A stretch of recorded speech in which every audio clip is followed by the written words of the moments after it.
Tom,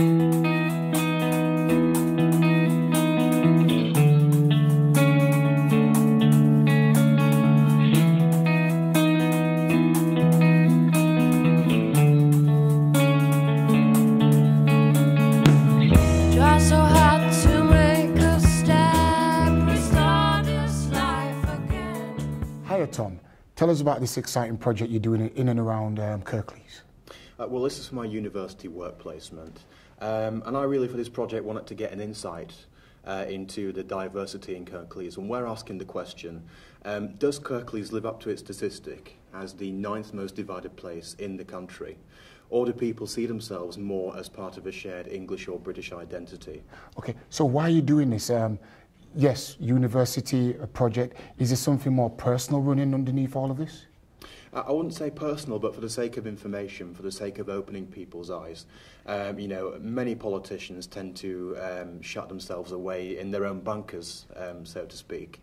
And we intend to show this to local political figures, to give them an insight into what exactly is going on in the communities that they're effectively governing over. What impact do you hope this documentary may have on the community? What's your optimum wish for this piece of information once it goes out into the communities? Groundbreaking, most certainly groundbreaking, because it's not a case of someone from one of these ethnic minority backgrounds going around asking the questions. I am a white, middle-class male who's studying at university, and I'm probably the least likely candidate to go out and ask questions like this about people in the community. On the back of this, I attempted to ascertain how people and politicians felt about the current situation. What has been your experience of Britain as a member of the Sikh community? Good question. I mean, I'm 26 years of age. I was born in Bradford, moved to Huddersfield at a very young age. And throughout my life experiences, I'd say from an educational perspective, I went to a mixed school. It was, you know, it wasn't predominantly Asian, didn't have many Sikh individuals there. We had a mix from Asian and black communities as well. However, I didn't feel, you know, that there was a sort of segregation or non-inclusiveness for myself. I always felt welcome at the schools. Yeah, however, I've been saying that, you know, it's a part of my life was also sport and recreation. Yeah. And I did play a lot of football and sport at school, and that's where I feel that I may have not encountered certain sorts of racism, but I felt that, you know, I didn't feel welcome, inclusive of society in that aspect.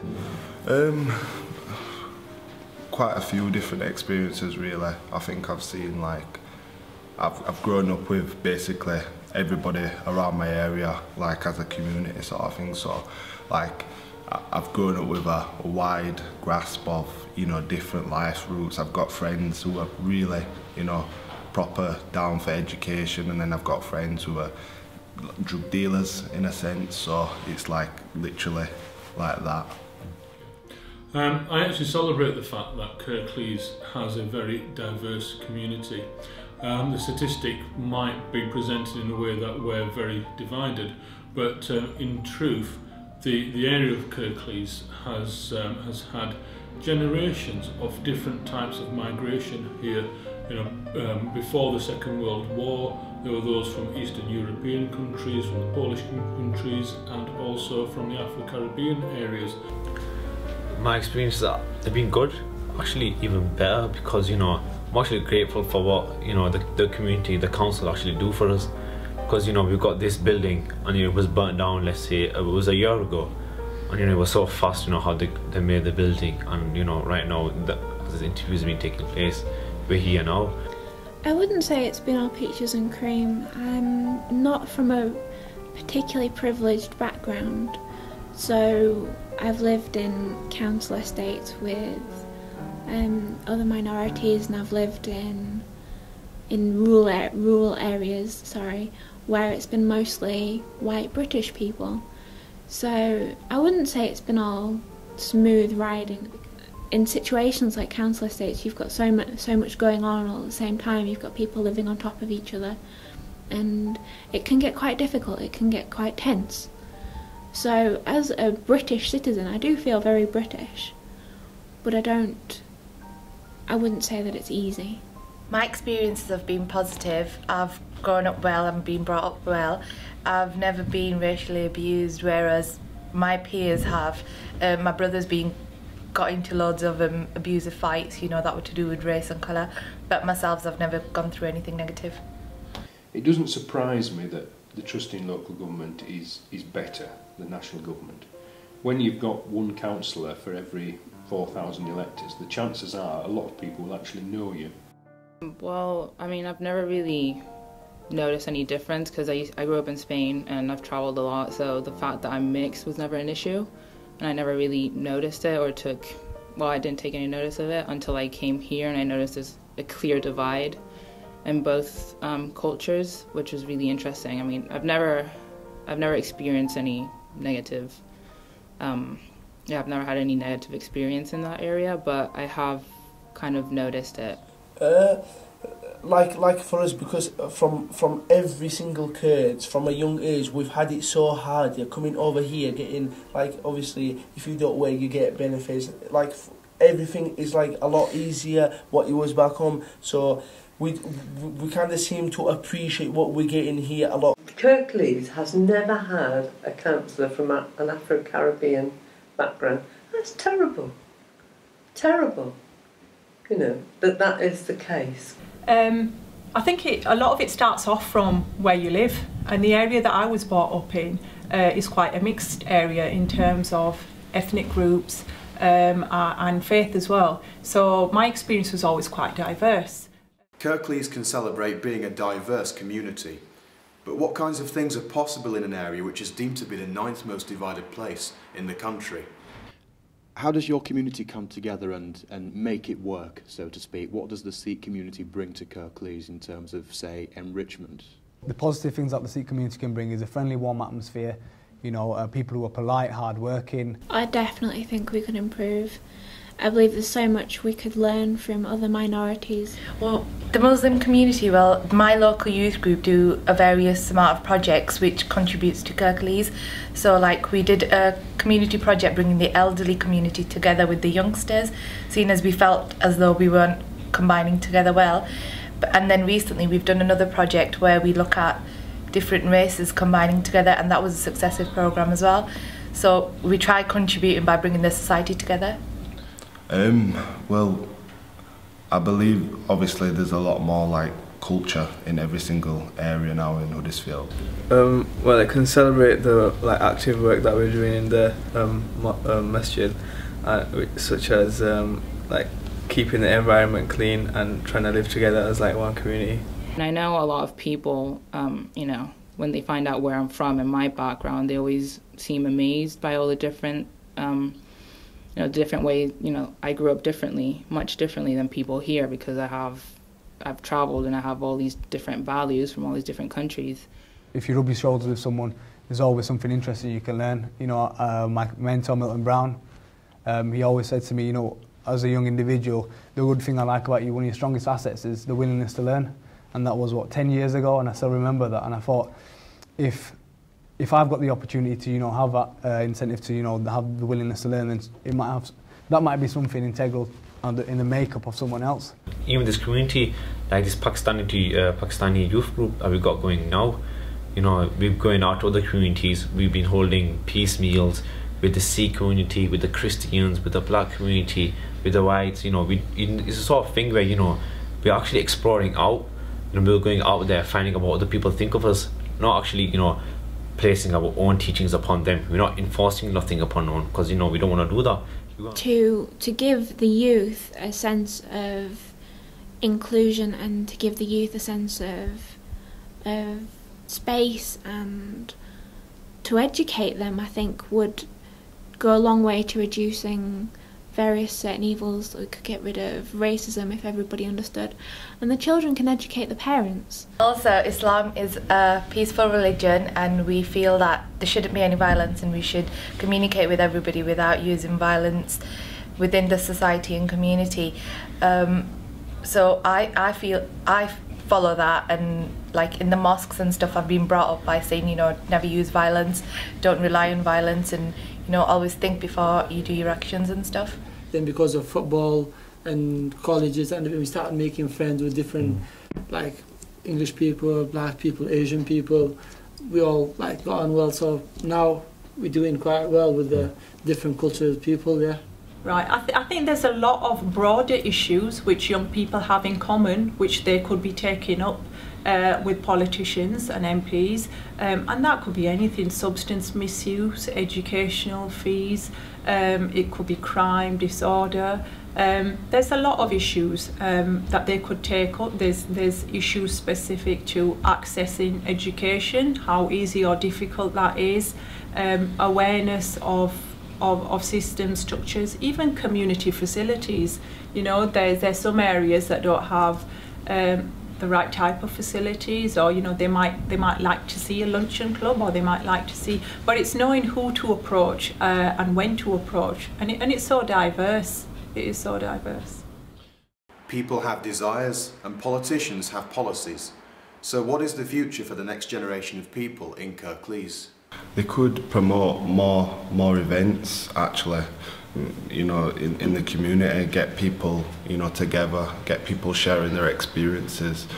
If there's something there for young people, then they will take an interest. If there's nothing there for young people, then they probably won't take an interest. And I know they've had recent events, you know, like, you know, the Rugby World Cup going to Huddersfield. You know, you've had the Paralympics and the Olympic torch coming, and that's great. But they only happen once in a while. We want to actually, as politicians, be saying to people, you want a better future, you want to have a home, you want to have a rewarding job, you're going to want a life where you feel you've done some worthwhile things and give value to your life. To be individual in the sense of you are proud of your community and to be proud of your background and ethnicity. I just hope Kirklees could do something which make them believe that we're here for the right reason. My vision for the future, I would love to see other communities, other service providers, other people coming in and working with some of the young people that we work with, or working with some of the communities that I have to work with. I believe it would enrich their lives.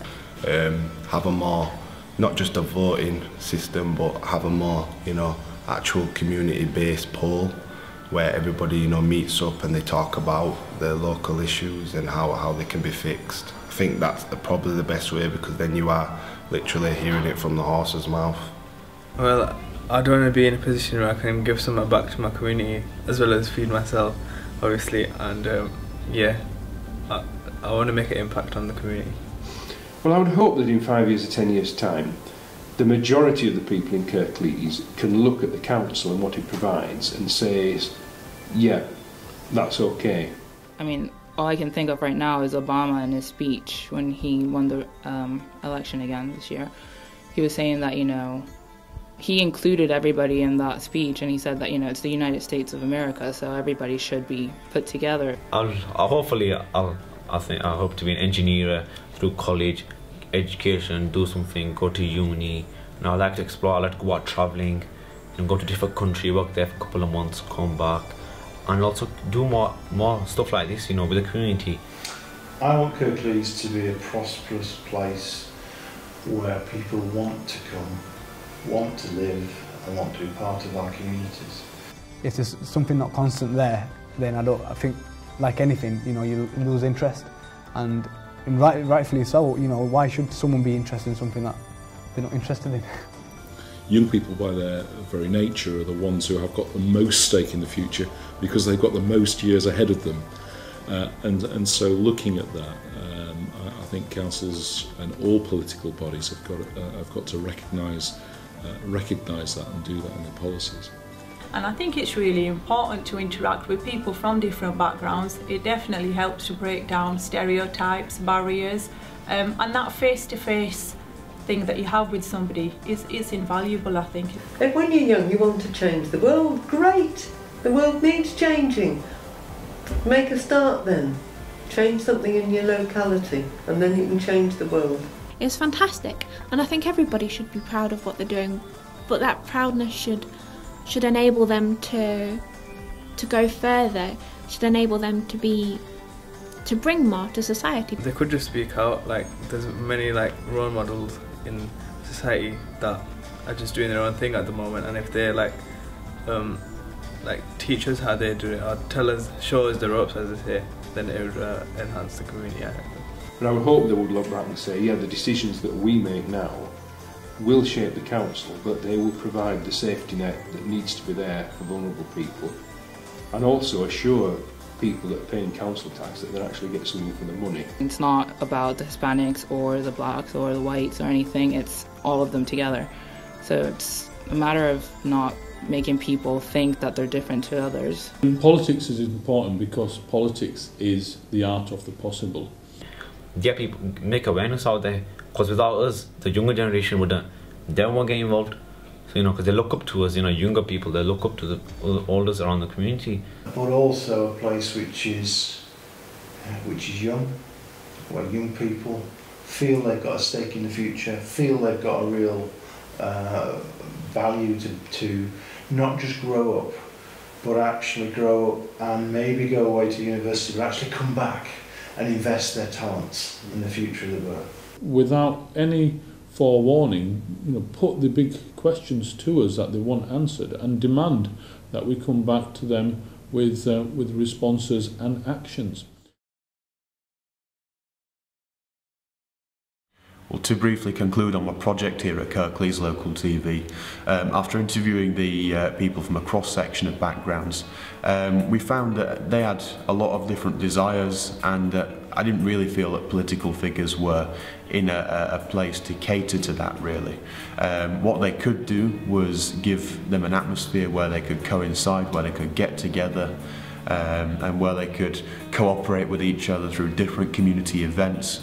The council certainly has a suitable position and a suitable motive to put those kinds of things on, and it certainly works for people in terms of helping them to integrate, to learn more about other people who inevitably, as the next generation comes along, they are going to have to mix with. They're going to school with these people, they're going to go to college and university with each other, and so to put these kinds of events on, to get people to open up to each other, to get different communities cooperating with each other, I think is certainly a positive, and we found that the council have been very successful with that. Also, the majority of young people we spoke to wanted to see more from their local councillors, from their political representatives. If we don't see these people on the ground, then arguably how can we feel represented? I mean, we spoke to Andrew Cooper in particular, who cited that most of his town council wards, the wards where the Green Party have a significant influence, are student wards, they're places where students live. So it's up to all parties, but some parties in particular, to be out there and to actually be letting young people know who they are, regardless of whether they would vote for them or not, because even if you don't vote for the particular person that's in office at that time, they still have a responsibility over you, they still have a job to represent you. Not many of the young people we spoke to actually knew who their local councillor was. They could cite Mahbub Khan, Barry Shearman and Jason McCartney, but they didn't really know about the Kath Pinnocks and the Andrew Coopers and the Robert Lights of this world. So there are problems there, and given that trust in local government stands at somewhere around, I believe it was 70%, whereas national government is relatively less trusted. It's a thing that local government should really take advantage of, that people actually trust them. So people don't just want to know who they are to scrutinise them, but they want to know who they are to be more represented by them, because at a time where national government isn't as trusted, people want to turn to local councillors who are also local people themselves to actually represent them and to give them a voice and to actually let them know that they're there. I don't think there was much resentment towards other cultures. I think they all spoke positively of each other, and I think it's a very good positive that people, when they see other people doing well from different backgrounds, they don't go directly into their face and resent them, and there's no stereotyping and no discrimination between each other. They tend to look to the institutions and what the institutions are doing, so that's certainly a positive, that they look to accountability and to get an account from local community figureheads as to what's going on rather than blaming each other. My findings finally from this project really don't appear to support the idea that Kirklees, according to the statistics, is the 9th most divided place in the country. We've done quite a bit of qualitative research in the form of our interviews, and we find that on the face of it, people actually really get on with each other. And the findings from that qualitative research, from talking to people on the ground, actually finds that we're not really segregated, that people are willing to mix together.